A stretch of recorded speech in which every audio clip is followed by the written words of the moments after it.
রাত বাজে 12টা। তো রাতে হঠাৎ করে আমার ফ্রেঞ্চ ফ্রাই খেতে মন চাইলো।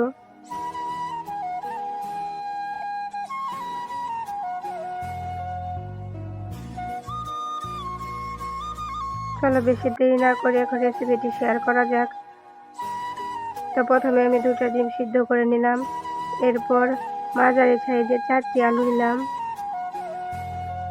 এই আলুগুলোকে এখন আমি সুন্দর করে ধুয়ে নেব।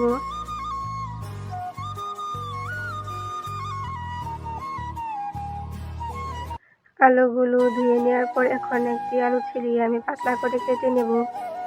এরপর লম্বালম্বিভাবে এই আলুটি আমি সুন্দর করে কেটে নেব।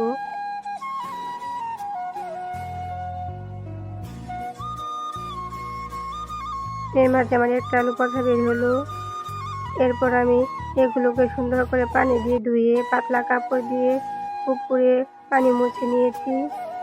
এরপর এখানে পরিমাণ মতো লবণ দিব এবং মরিচের গুঁড়ো দিয়ে এগুলোকে সুন্দর করে মাখিয়ে নেব।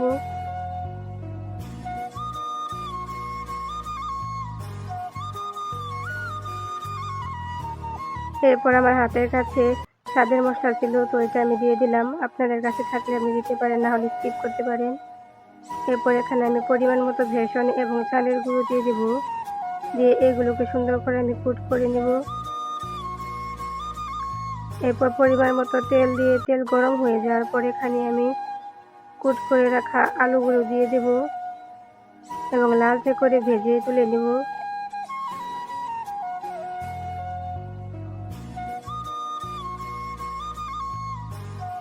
এরপর এখানে আমি মেয়োনিজ বানানোর জন্য যে সকল উপাদান প্রয়োজন সেই সকল উপাদান দিয়ে মেয়োনিজ বানিয়ে নিলাম। তোমাদের পরে এক সময় আমি মেয়োনিজের রেসিপিটা শেয়ার করব। তো ধন্যবাদ রেসিপিটি সম্পূর্ণ দেখার জন্য।